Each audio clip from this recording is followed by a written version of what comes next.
प्रणाम सर। जीवन में दुख क्यों है?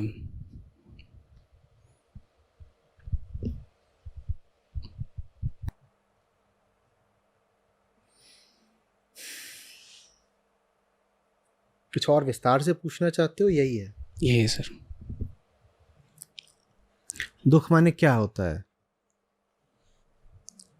दुख किसको कहते हैं? दुख कैसे पता आप दुखी हैं?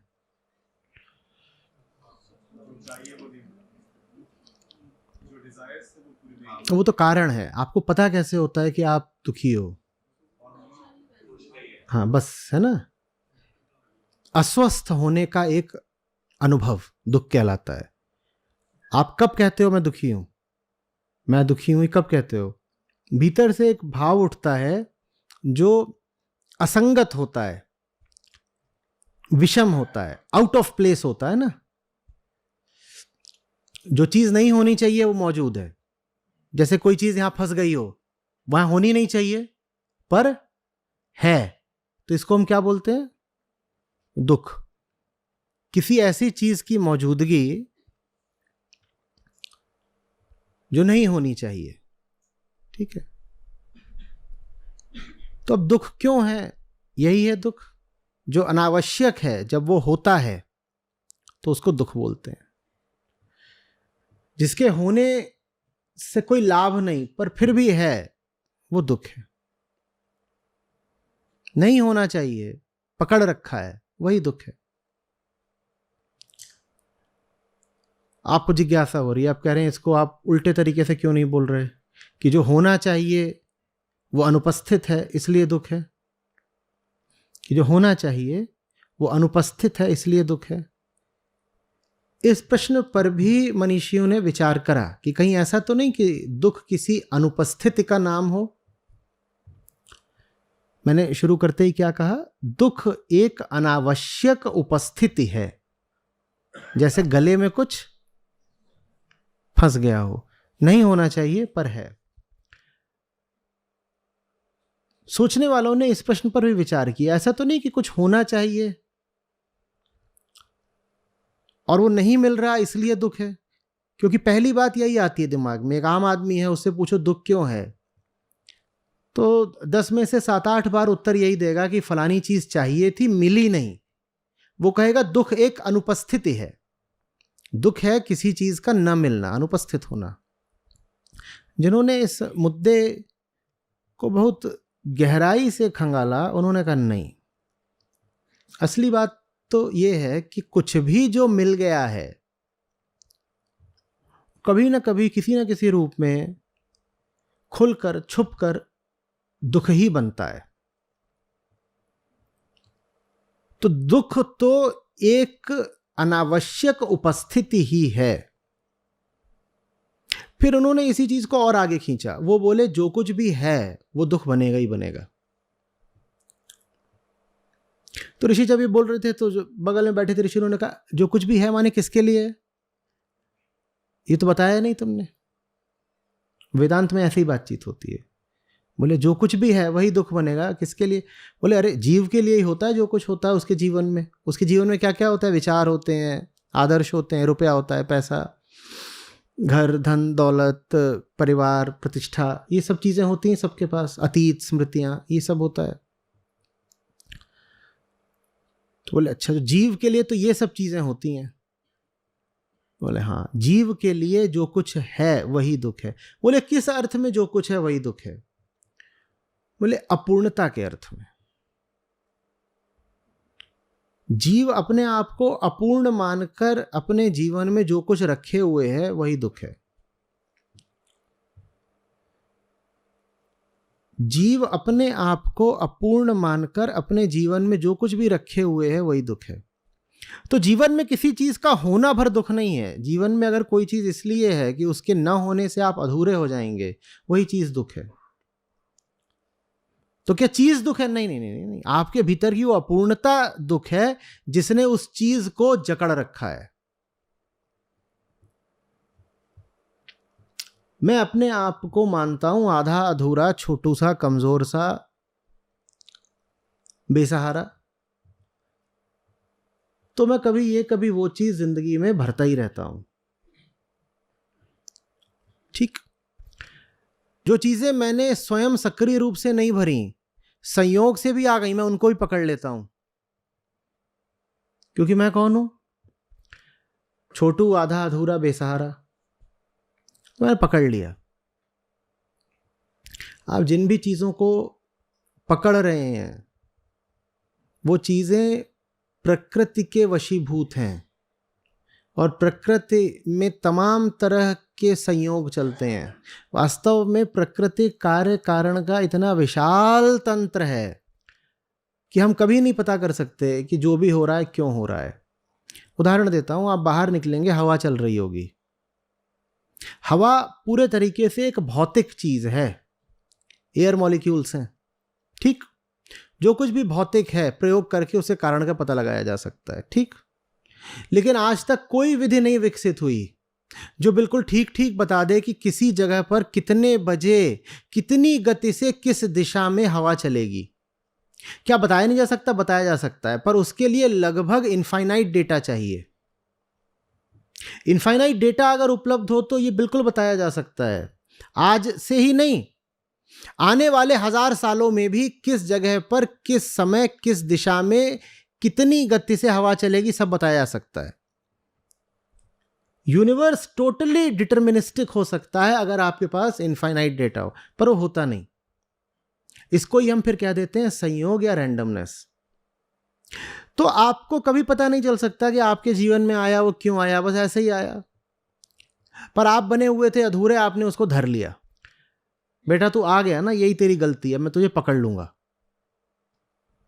जैसे किसी डॉक्टर का क्लिनिक चलता ना हो, संयोग से कोई पेशेंट आ जाए और चढ़ के बैठ जाता है उसके ऊपर, जाने ही नहीं देता। समझ में आ रही है बात? ये हम पकड़े रहते हैं, और जब पकड़ते हैं तो सारा ध्यान केंद्रित हो जाता है पकड़ी हुई चीज पर। कोई आदमी अपने को लेकर नहीं रो रहा, हर आदमी रो रहा है किसी चीज को लेकर के। जब वो बोलता भी है कि अरे मुझे नहीं मिला, तो वहां कोई विषय होता है, मुझे फलानी चीज नहीं मिली, मुझे घर नहीं मिला। ध्यान सारा है उस विषय पर जिसको लेकर दुखी हो, तो ध्यान एकदम नहीं जाने पाता उस पर जो दुखी है। जो दुखी है वो अपना दुख स्वयं है। कोई नहीं है जिसके दुख का कारण कोई बाहरी विषय हो, कोई दूसरा हो। आपकी हस्ती ही आपके दुख का कारण है। आपका होना ही आपका दुख है। अहंकार अपना दुख आप है, और उसी आंतरिक दुख की अभिव्यक्ति होती है उन सब चीजों में जो आपके जीवन में अनावश्यक मौजूद हैं। होना नहीं चाहिए पर मौजूद है, छोड़ते डर लगता है। लगता है कि वैसे ही भीतरी इतना खोखलापन है, ये चीज छोड़ दी तो कहीं भीतरी रिक्तता और न बढ़ जाए। ये दुख है, दुखी ही दुख है। जो बीमार है वही बीमारी है। बीमारी कहीं बाहर से नहीं लग गई, दुख कहीं बाहर से नहीं लग गया। आप हैं तो दुख है। सुबह जैसे ही नींद खुलती है दुख शुरू हो जाता है। सो रहे थे, दुख कहां था? ऐसा कौन है जो सोते समय भी दुखी रहता है? हाथ उठाए। सोते समय दुखी नहीं थे, नींद खुली नहीं कि दुख शुरू हो गया। नींद खुली, कुछ हुआ क्या कि दुख शुरू हो गया? कुछ हुआ, कुछ छिन गया? उठे तो पता चला कि कपड़े जले हुए हैं, उठे तो पता चला कि चूहा नाक उतर गया। ऐसा कुछ हुआ? ऐसा तो कुछ हुआ नहीं। पर यहां जितने बैठे होंगे सब सहमत होंगे कि जैसे ही सुबह जगते हैं एक प्रकार का तनाव तुरंत शुरू हो जाता है। उस तनाव का कोई कारण नहीं होता, उस तनाव का कोई विषय नहीं होता, पर तनाव शुरू हो जाता है। गौर किया है? विषयहीन तनाव, कारणहीन तनाव, रीजनलेस टेंशन शुरू होता है कि नहीं? फिर आपको सोचना पड़ता है कि आज की ताजा गड़बड़ क्या है, खोजना पड़ता है कि आज क्या गलत हुआ है, क्योंकि दुख को जस्टिफाई भी तो करना है। नहीं तो मूर्ख जैसे लगेंगे कि हुआ कुछ नहीं है लेकिन दुखी घूम रहे हैं। किसी को क्या बताएंगे? तो आज का ताजा कारण, आज का ताजा कारण, आज का ताजा कारण, कहीं से तो कारण खोज के लाओ। नहीं कोई पूछेगा कि ये मुंह लटकाए काहे घूम रहे हो, तो क्या बोलेंगे? बड़ा अजीब लगेगा, कहेंगे नहीं वजह तो कुछ नहीं है, बस हम बेवकूफ हैं। ऐसे तो नहीं बोलते। तो सुबह उठना ही दुख है, माने चेतना की जागृत अवस्था जिसमें स्मृतियां हैं और विचार हैं, यही दुख है। उस अवस्था में दुख है, माने क्या? उस अवस्था के केंद्र में दुख है। उस अवस्था के केंद्र में क्या चीज बैठी हुई है? हमारी अपूर्णता, हमारा स्वयं को लेकर के बड़ा गलत विचार है। आप अपने आप को जो भी मानते हैं वही चीज गलत है। निसर्गदत्त महाराज से कोई मिलने गया, वो बहुत बातचीत हो गई, फिर बोलते हैं कि बालक, एक ही चीज तुमको बोल सकता हूं, तुम जो अपने आप को समझते हो ना, तुम वो हो नहीं। पता नहीं इतने में भी उसको कितना समझ में आया होगा, क्योंकि वो बहुत समझाते नहीं थे, वो उनका अलग चलता था। बोल दिया तो बोल दिया, तुम्हें समझना है समझो, नहीं तो भागो यहां से। बोले कि you are not what you take yourself to be, that's all. तुम वो हो ही नहीं जो बने बैठे हो।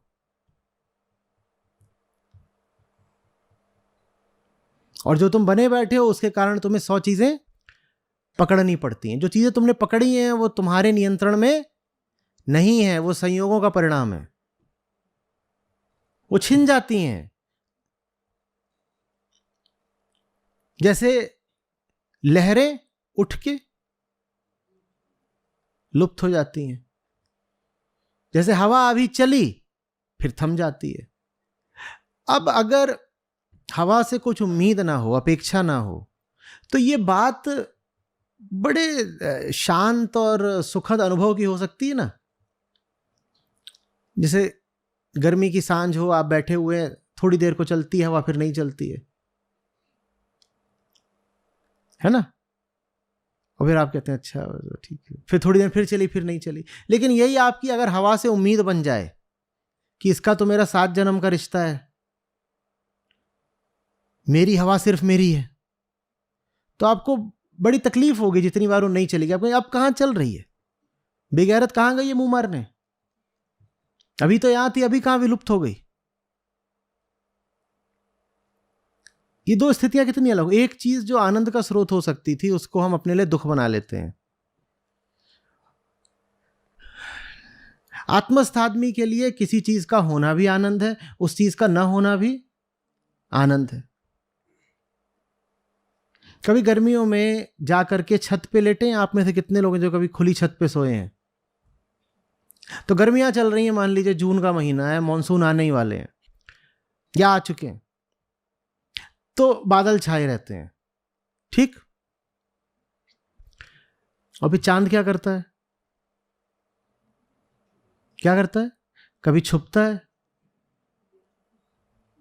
कभी प्रकट होता है, कभी आधा सा दिखता है, जैसे कोई बच्चा लुका छिपी खेल रहा और दीवार के पीछे से ऐसे मुंह निकाल के, देखा बच्चे ऐसे करते, उनके साथ खेलो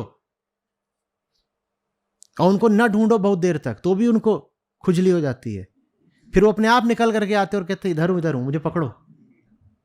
तो चांद भी जैसे वैसे ही कर रहा हो। कभी कभी बादल के पीछे पूरा छुप जाता है, बस उसकी परिधि दिखाई देती है ऐसे, और फिर वो जो बादल है वो एकदम चमक उठता है, उसमें ऐसे कोने में देखा सिल्वर लाइनिंग आ जाती है। अब चांद का दिखना भी सुख है और चांद का न दिखना भी सुख है, उसका होना और उसका छुपना दोनों सुख है, क्योंकि सौभाग्यवश अभी तक आपने चांद से कोई व्यक्तिगत रिश्ता नहीं बनाया है, ना आपने उससे कोई व्यक्तिगत उम्मीदें पाली हैं, न कसमें खा ली हैं। कि देख चांद, तेरी चांदनी मेरी है, अब वो मेरी चांदनी। अब वो हो जाए तो फिर देखिए दिल कैसे टूटेगा। एक रात में 150 बार टूटेगा। जितनी बार वो छुपेगा उतनी बार आप कहेंगे हो गई बेवफाई। ये दुख है।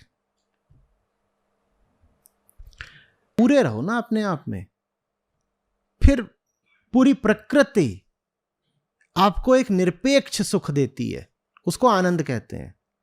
आनंद क्या है? निर्वैयक्तिक सुख, सुख है जिसके साथ आपकी कोई आशा नहीं जुड़ी हुई है। ऐसा सुख जो आपके व्यक्तित्व को पूरा नहीं कर रहा, आप पहले से ही पूरे हो। मैं पूरा हूं, मैं पूरा हूं। अरोरा चांद,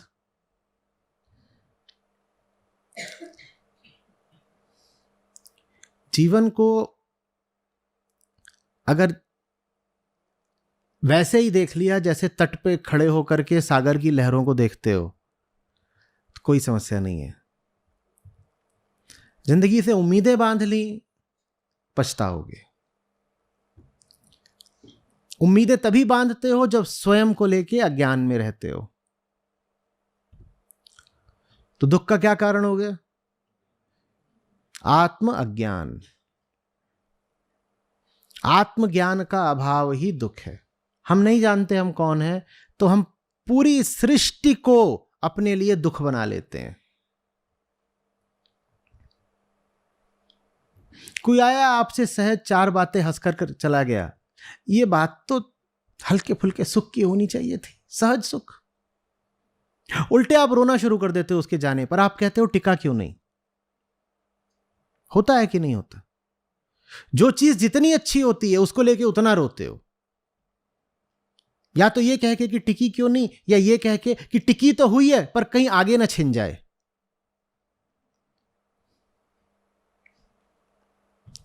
हम पूरे तो जगत सुख सागर है, हम अधूरे तो आपके हाथ में अमृत भी आ जाए तो आपको दुखी देगा। क्या उम्मीदें यहां से रखनी है? मिलनी तो अंत में इस शरीर को मौत ही है ना।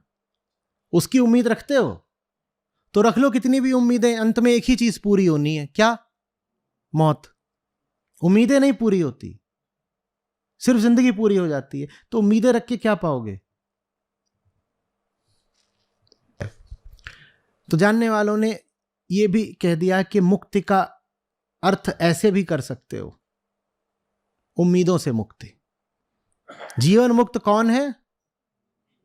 जो आशा मुक्त हो गया। निराश शब्द समाज में बुरा माना जाता है, अध्यात्म में निराश शब्द बहुत ऊंचा शब्द है। जो आशा से मुक्त है वो जीवन मुक्त है।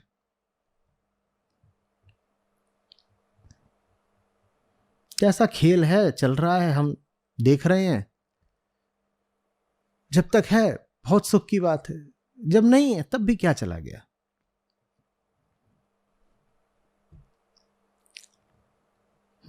और बाहरी कलाबाजी से दुख नहीं जाएगा, भूलिएगा नहीं। दुखी ही दुख है। जो दुखी है वो अपना दुख स्वयं है। तो बाहरी परिवर्तनों से आपका दुख मिट नहीं जाएगा। आपको दुख मिटाना है तो अपने आप को मिटाना होगा। आप चाहें कि दुनिया में कुछ फेरबदल कर दें, जिन विषयों से आपका संबंध है उनको बदल दें, आगे पीछे कर दें, कुछ पुरानी चीज छोड़ करके कोई नई चीज ले आएं, ये सब कर दें, दीवारों में नए रंग का पेंट करा दें, इससे दुख चला जाएगा। दुख जाएगा जब आप जाएंगे।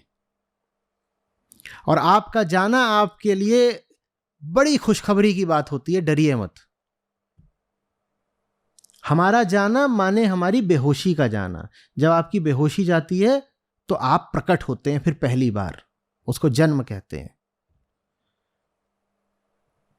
आपका जाना माने ये नहीं कि आपकी हस्ती विलुप्त हो जाएगी। आपका जाना माने आपकी बेहोशी का जाना। आप बेहोश जब नहीं रहेंगे तब तो आप पैदा होंगे ना, तब तो आप हुए, तब आपका अस्तित्व आया। नहीं तो हम जैसे हैं, हम होते कहाँ हैं? कुछ नहीं, बिना हुए ही मर जाते हैं। क्या छोरा पैदा हुआ नहीं? पैदा नहीं हुआ, 80 साल बाद मर गया। मरा कौन? पैदा ही नहीं हुआ था। डबल ट्रेजेडी, दूनी त्रासदी। पहली बात पैदा नहीं हुआ, और दूसरी बात मर भी गया, और उसमें इतना और जोड़ दो कि 80 साल तक दुख और भोगता रहा। कहीं पैदा नहीं हुआ पर दुख कैसे भोगे? यही तो चमत्कार है, इसी को माया बोलते हैं। पैदा हुआ नहीं, दुख पूरे भोगे।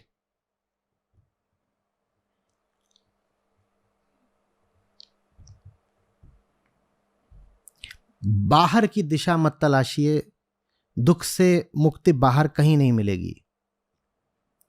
आप जो बने हुए हैं ना, उसको ठीक कर लीजिए,